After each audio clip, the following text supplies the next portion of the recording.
wanted to take the inherent goodness of the Stingray and amp it up to the next level.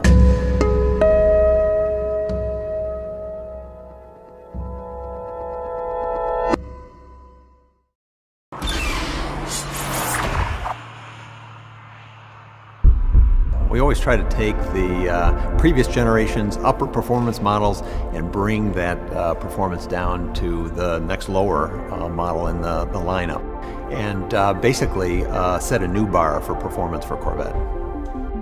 We have an all-new supercharged engine. It's still 6.2 liters, but it shares nothing with the previous LS9. It's got a brand new blower, the supercharger from Eaton. It's a smaller diameter, smaller volume, but it spins a lot faster. And it gets us a flow rate through the engine sufficient that we expect to be very close to a ZR1 level of performance. And we've added direct injection and variable valve timing. That helps us get more low-end torque and more efficiency, more performance out of the engine. This is the first engine, we believe, that's supercharged and has cylinder deactivation, so we expect to get very good fuel economy for a 600 horsepower car. The performance expectations of the car were very extreme.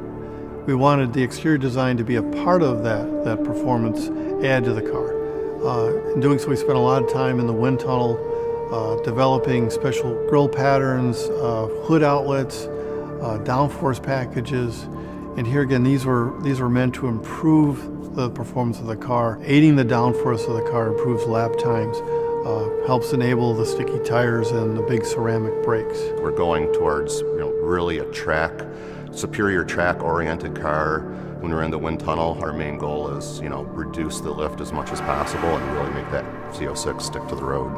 The basis for this car and how it translates to a C7R, I would tell you, starts with the wider stance, and that both cars have a wide stance. The C7R, I think, will be even a little wider than this one, though. But the wide stance is very key in getting the road holding grip, the low lap times. So the goals for the new transmission for this car are to enhance fuel economy, and even for a supercar like this, to have something with good fuel efficiency. Quick shifts was another key characteristic that we're after. Try to replicate those of a DCT, and mass to try to keep the car under its mass goals, which we were able to come in about 4 kilograms less than the 6-speed that we're replacing.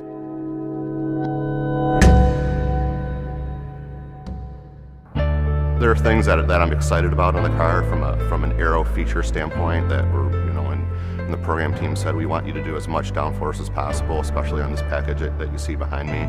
We're really excited about the end caps on the front splitter, going to aggressive end caps to help improve front downforce, but also the wicker bill and the clear portion of the wicker bill on the rear spoiler really shows that we're doing what it takes to get huge amounts of downforce out of the rear end of the car as well.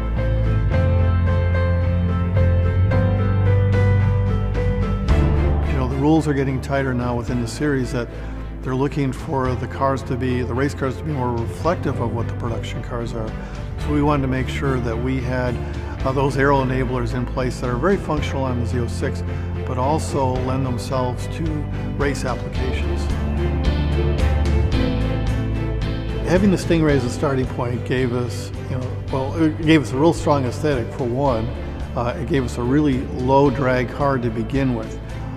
So in doing so, what we're able to do in adding to the performance of the vehicle, we felt that making the Z06 have more presence, I guess what I would tell you, in that obviously the wider stance, but also the high-tech downforce package that we have, in that we actually offer 3 different stages, in that we have a stage 1, a stage 2, and a stage 3 that'll walk up the customer as to how they want to use that. But having those different packages, what I think really helps separate the Z06 from the Stingray, and that, like I said, we have more versatility in it.